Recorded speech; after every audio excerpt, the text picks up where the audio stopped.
Warning, this episode contains brain food that will lead to improved emotional and social intelligence.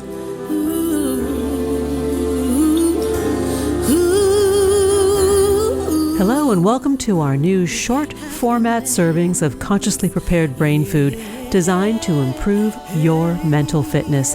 This is Lisa Cypers-Kamen, your host. For more than 12 years, we've been proudly and consistently crafting harvesting happiness and sharing it with you.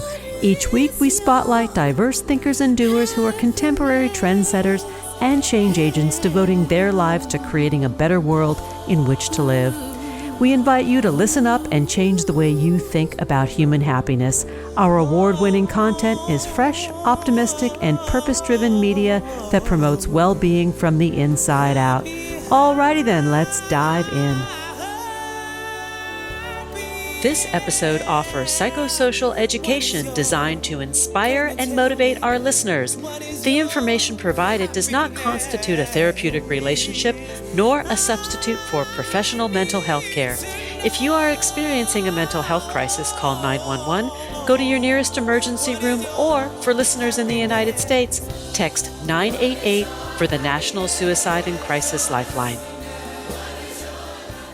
Good morning, good afternoon, and good evening, wherever you are. Thanks for joining me on today's show, where you will learn about neurodynamics, our brains, and digital technology. My guest today is Dr. Carl D. Marci. He is a leader in the fields of social and consumer neuroscience. He's also chief medical officer at Kava Capital and was formerly the chief neuroscientist at the Nielsen Company. Dr. Marci is also on the faculty of Harvard Medical School and is a psychiatrist at Mass General Hospital. He is the author of REWIRED, Protecting Your Brain in the Digital Age, and that's what we're talking about today.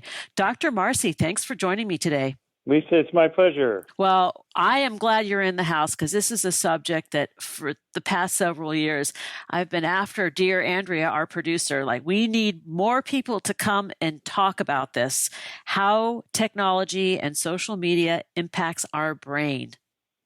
Yeah, it's a big topic, and I think it's one that, like many things with the pandemic, became accelerated and more in our consciousness, particularly as we were all spending more time in front of screens at work, school, and otherwise. I think there's more awareness of it than, say, pre-pandemic, although I think there was even a fair amount then. Yeah.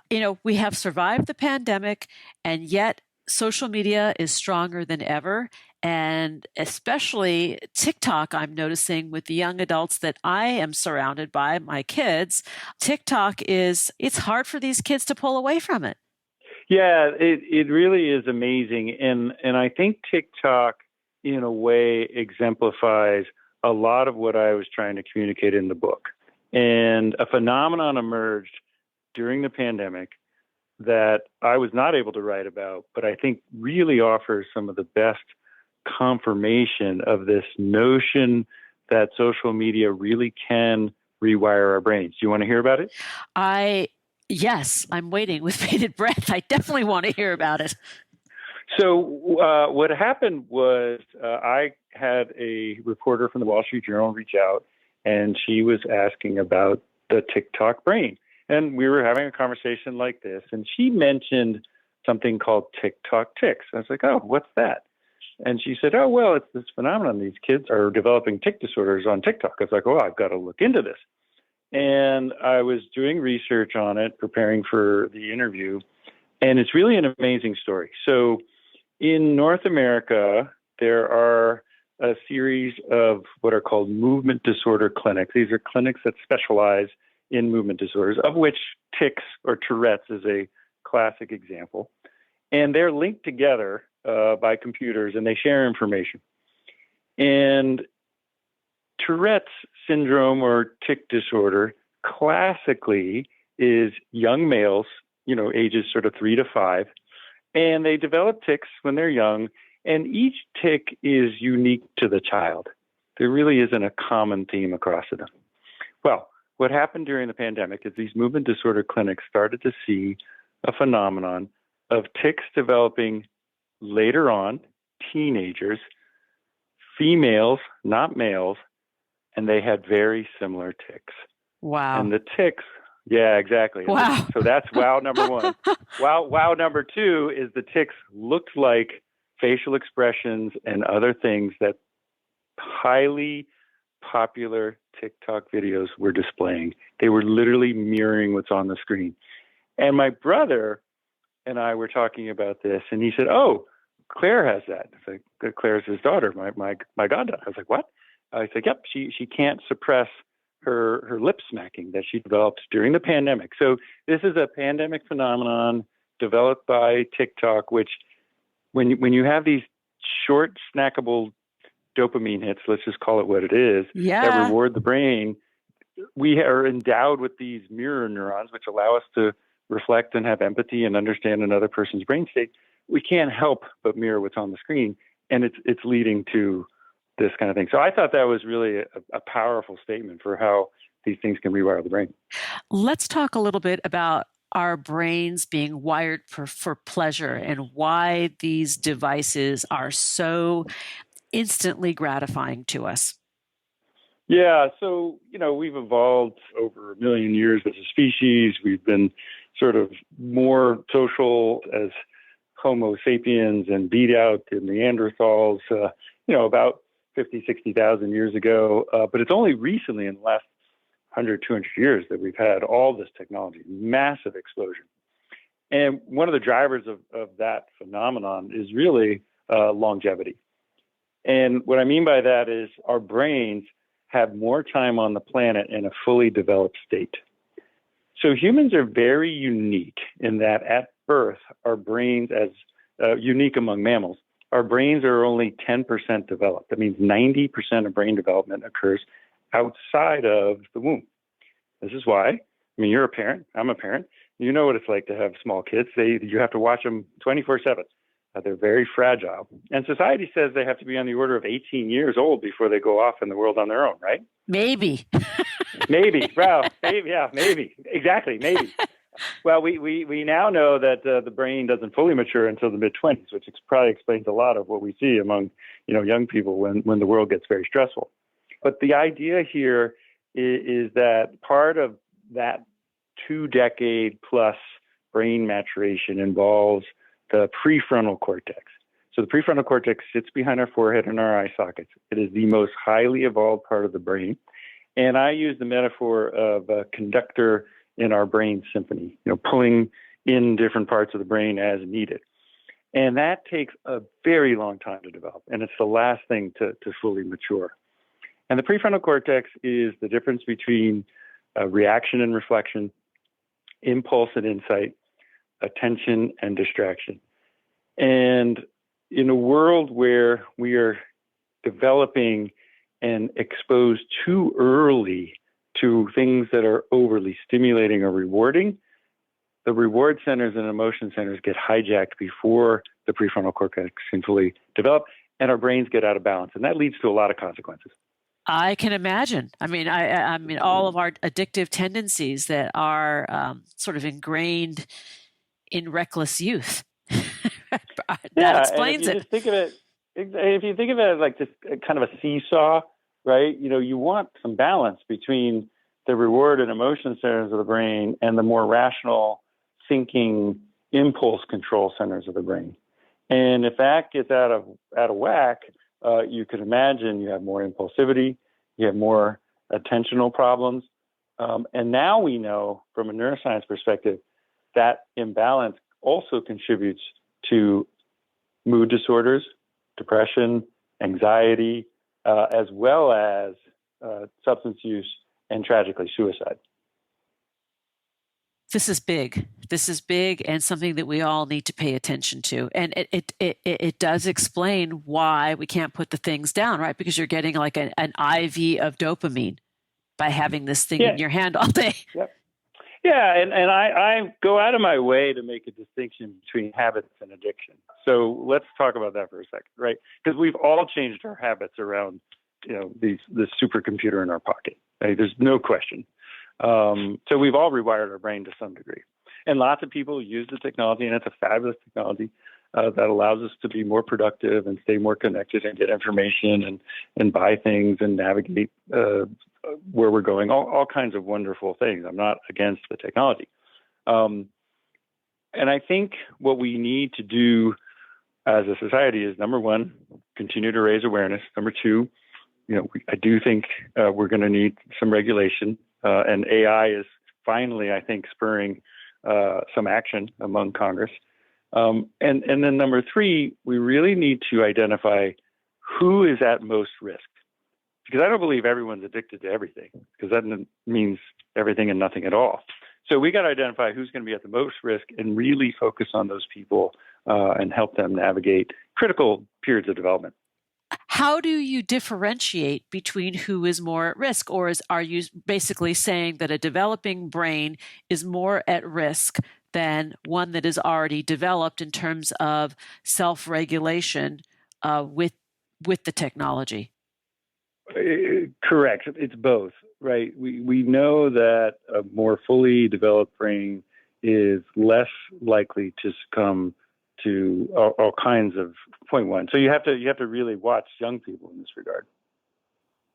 And this is where I think adverse childhood events can also correlate with a predisposition to, like, if you learn when you're young that you can self-soothe by, playing on TikTok all day, and you don't have to learn other coping skills, that places you at risk for abuse of not only the devices, but other things. Correct. And there's two different points there, and let's separate them out, because I want your audience to be clear. I think on the one hand, we know that adverse life events contribute to all kinds of psychopathology. And whether that's growing up in poverty, being in an abusive household,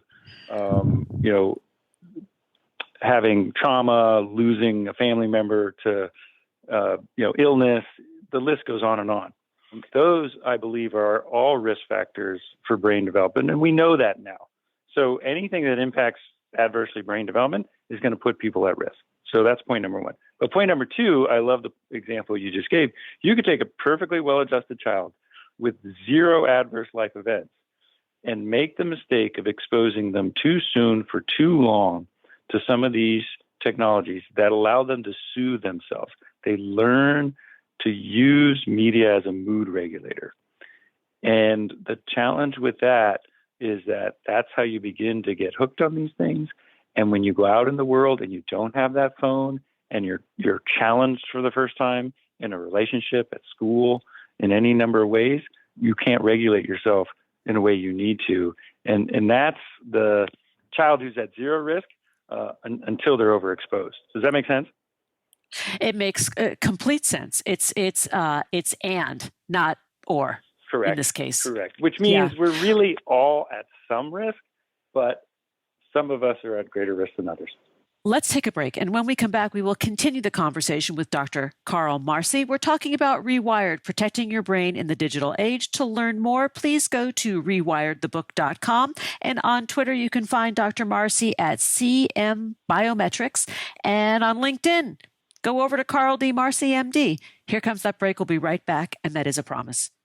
Let's take a brief break, but before we do, let me share with you about my latest, very useful retail therapy obsession, Skims Fits Everybody Underwear Collection, and I must say that all the hype is 500% true. This underwear is so stretchy, soft, and comfortable and non-binding, it feels like it just melts on my body. In fact, I forget I'm even wearing it. Skims is the solution-oriented brand creating the next generation of underwear, loungewear, and shapewear for everybody. Right now, I'm wearing the Fits Everybody naked bikini, and I have to say I'm a convert.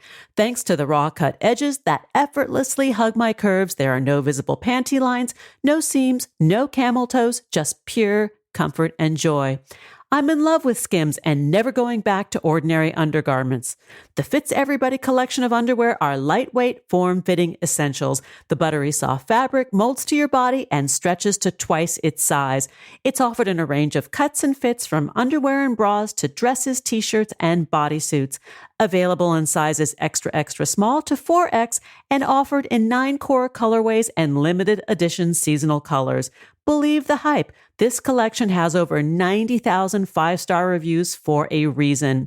Skims Fits Everybody and more best-selling essentials are available now at skims.com. Plus, get free shipping on orders over $75, all at skims.com. P.S. Do us a little favor. After you place your Skims order, please take an extra minute to complete the survey by selecting podcast from How Did You Hear About Us, and then click Harvesting Happiness in the drop-down menu that follows. Now let's take that pause. We'll be right back. Each day we have the intellectual freedom to be happy or the liberty to be miserable, regardless of external circumstance. If you or someone you know is struggling with mental health, urge them to seek professional support because good psychological health is vital in achieving a satisfying life. Visit harvestinghappiness.com for psychosocial educational resources to boost emotional and social intelligence. Like what you hear on Harvesting Happiness? Sharing is caring. Pay it forward by spreading the word to your tribe through social media. Find us at Harvesting Happiness on Facebook and me at Lisa Kamen on Twitter. And we're back. But before we return to the conversation, let's talk about the importance of small self-care rituals and our happiness. It's been proven that small, consistent actions generate a positive impact in our lives, like taking a few minutes to hit the pause button and breathe, or connecting with a friend. And sometimes those small actions pay off in a big way. OUAI offers a complete hair care solution that promotes fuller looking, healthier feeling, and happier hair for everyone. Fine, medium, or thick hair? OUAI has got you covered. For the past several months, I've made OUAI an integral part of my self-care routine, and I'm seeing and feeling a noticeable difference in the quality of my once flat, limp, and dull fine hair.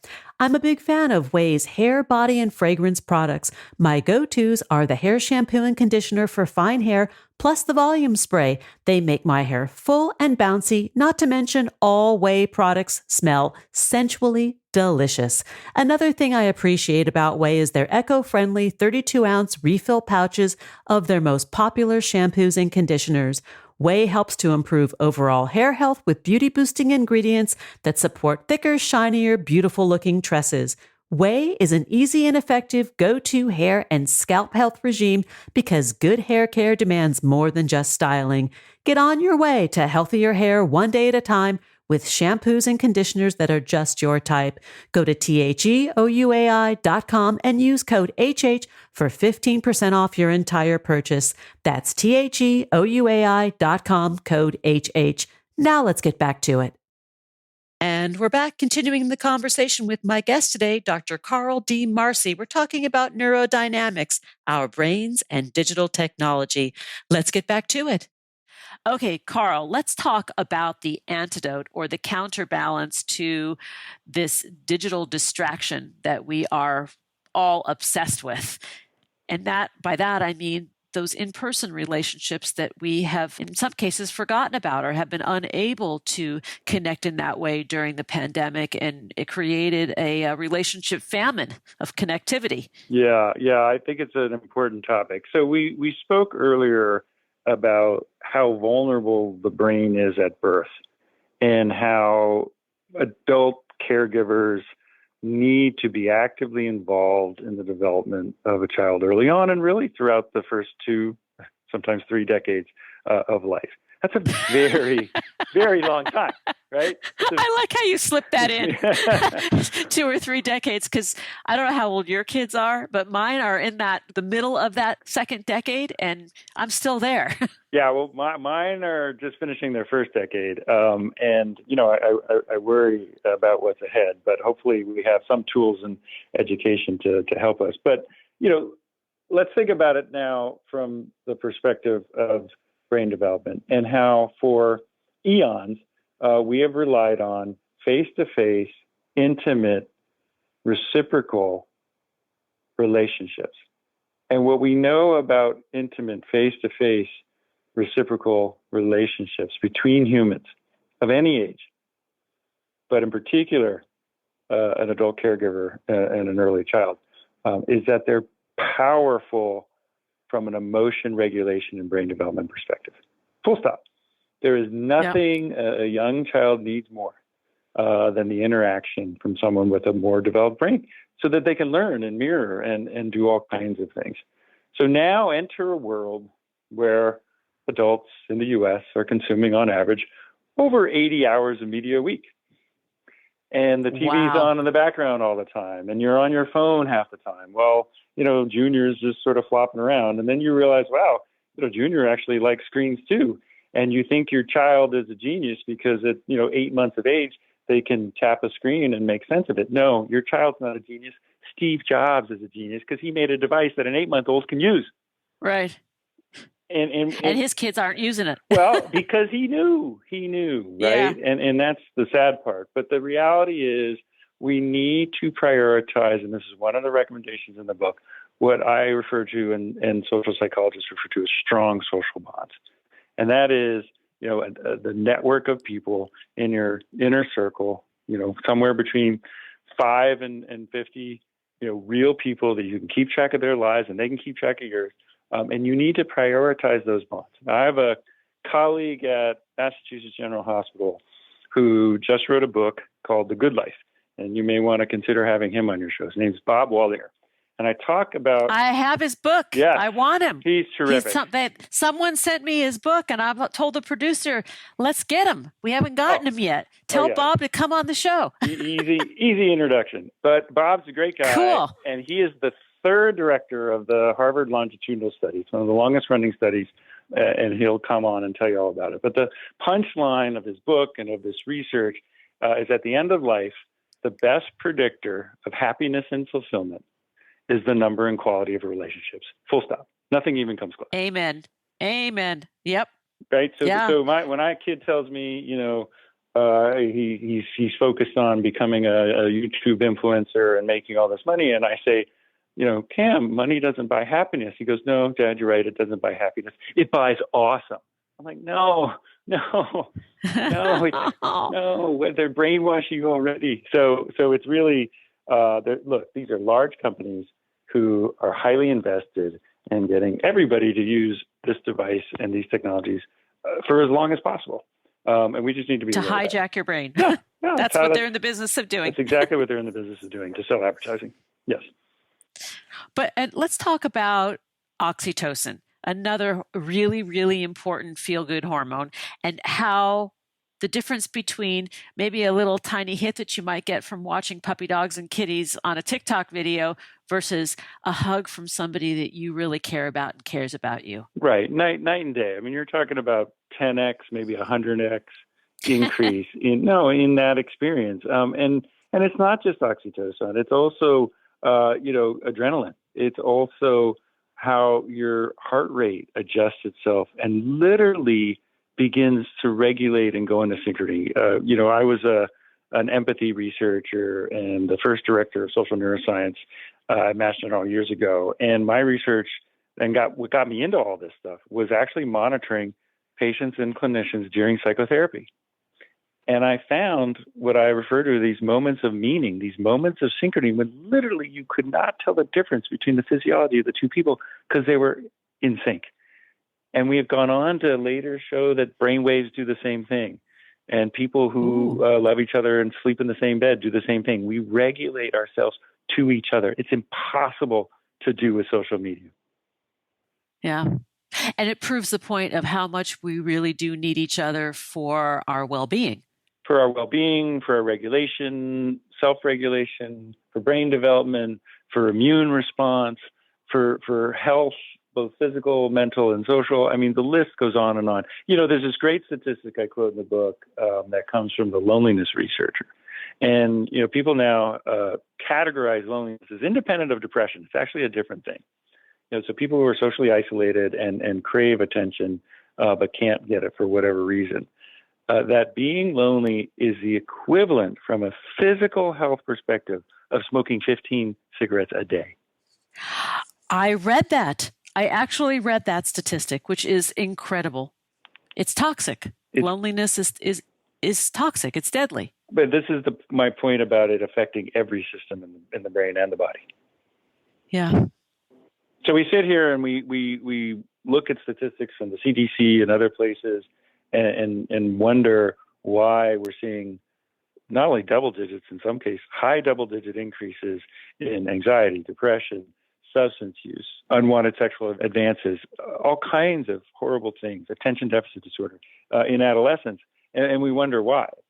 I just, the more I did research on this, the more I realized I don't think it's that hard a question. It's how we're spending our time. And the medicine is actually pretty simple.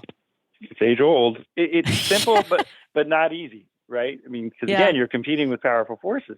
And when everybody's doing it, I mean, look, I am pretty strict at home about what my kids are exposed to, but I can't control what their friends are exposed to.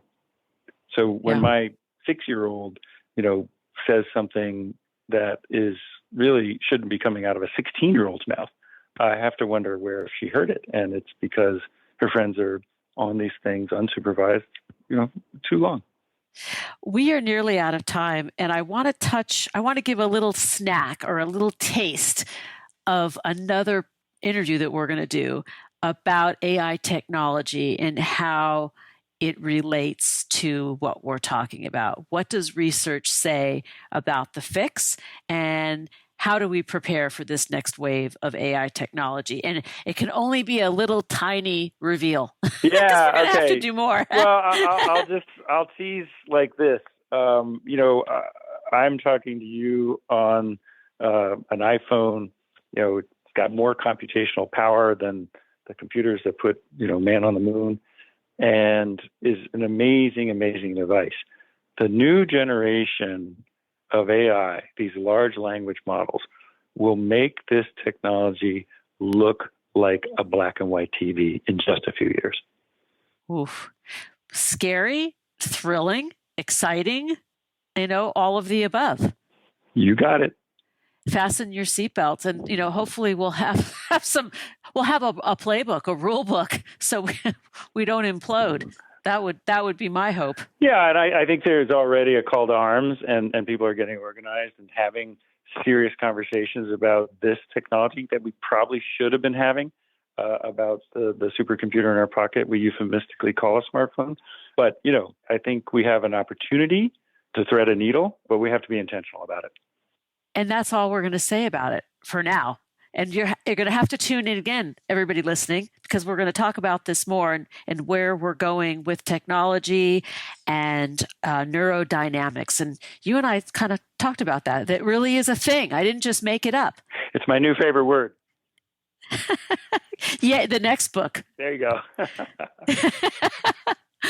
Oh, Carl, thanks for being with me, and I look forward to you returning to carry on the conversation about Rewired, protecting your brain in the digital age. To learn more, please go to rewiredthebook.com, on Twitter at CMBiometrics, and on LinkedIn you can find Dr. Carl D. Marci, MD, over there. Thanks again for spending part of your day with me. It's my pleasure. Thanks for joining us on Harvesting Happiness today. This is Lisa Cypers-Kamen on behalf of my guest, Dr. Carl D. Marci, wishing you kind thoughts, kinder words, and the kindest of actions. Until next time, remember, happiness is an inside job. Happiness is your inside job. Please go out and rock your day, and remember to be kind to one another. Keep harvesting your own happiness anytime and anywhere from the comfort of wherever you are.